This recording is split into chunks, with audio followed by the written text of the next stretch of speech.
This instrument that you're seeing here is called as an autoclave. It basically was designed somewhere in the late 18th century, and this was designed in order to replace the previous sterilization techniques that were used, which were mostly dependent upon the flame. Earlier sterilization techniques depended only on flame sterilization or heat sterilization, and in order to avoid the problems associated or the shortcomings associated with the heat sterilization and flame sterilization, this particular equipment was invented or designed. If you look at the, you can see it's a cylindrical.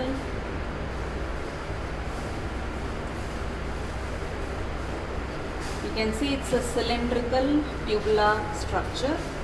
There is a compartment inside into which water can be poured. You can see water inside,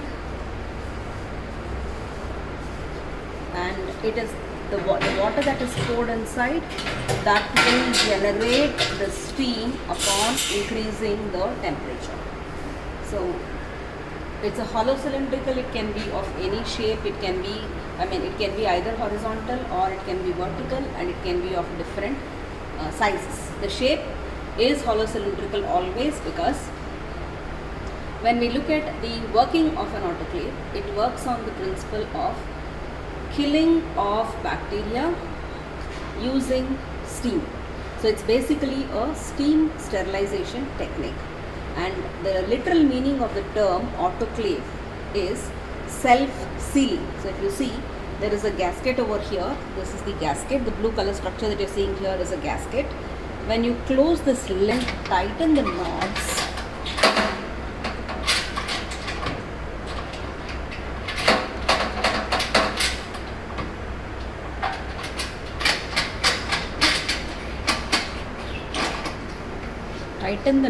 from all directions. There are about 6 knobs here. When you tighten all these 6 knobs, the equipment becomes self-sealed. The literal meaning of the term autoclave is self-sealing. So when that happens, it means that this equipment has no longer any contact with the external environment. The temperature and the pressure inside this equipment can be easily maintained because of the presence of this thick jacket that is there on the outside.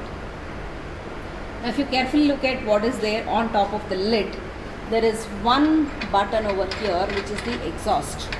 This can be released or closed depending upon which stage of sterilization the autoclave is in.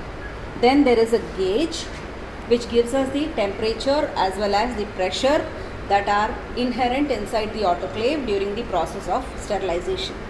So when we keep your materials that need to be autoclaved inside.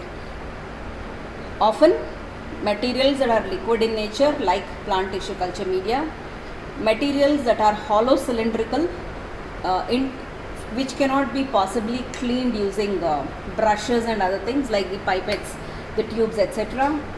and all the other materials which need to be sterilized during the process of in vitro culture. All of them excepting for plastic materials or polystyrene materials, all the other materials can be sterilized using this particular equipment. When we come to the chemicals, there are certain chemicals which do not withstand the high temperature and pressure inside the autoclave. Such chemicals are called as the thermolabile chemicals. The others are thermostable, so nothing happens to them even if the temperature goes at up to 121 degrees and the pressure goes to 15 pounds per square inch. So if you see this gauge, the gauge shows you a needle and there are lots of markings over there. During the process of sterilization, this needle will indicate the rise in the temperature and pressure inside the autoclave chamber. So thermostable substances, thermostable materials, thermostable equipment, thermostable glassware, all that can be sterilized using the autoclave. On the other hand, materials that cannot withstand the temperature of an autoclave, they should be either filter sterilized or heat sterilized or sterilized using some disinfectant chemical substance. So during the process of sterilization, there are 3 steps involved. The first step is called as the purge stage, in which we release this button over here, and as the steam is building, the air that is there inside the autoclave is pushed out through this nozzle.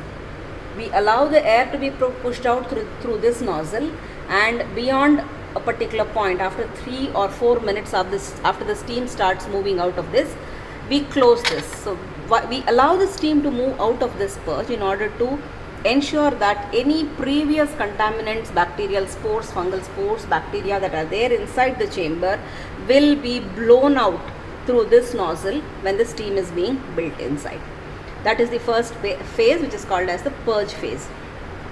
Then in the second phase, which is the sterilization phase, we close this knob, because if we keep the knob open, it is not possible for the pressure to build, and if the pressure is not building, the temperature will not raise inside, and hence we close this knob. Once this knob is closed, gradually the steam starts building inside and the temperature raises, which is indicated by this needle over here. This needle moves up to a particular point, and then you can stop at a particular point. You can stop or you can maintain the temperature and pressure inside by slightly loosening this knob. Now what should be the temperature and pressure? It's always 15 pounds per square inch pressure and 121 degrees centigrade. That is, at 15 pounds per square inch pressure, the water boils at a temperature of 121 degrees centigrade, because according to the definition of the boiling point, the temperature at which the vapor pressure of a liquid becomes equal to the atmospheric pressure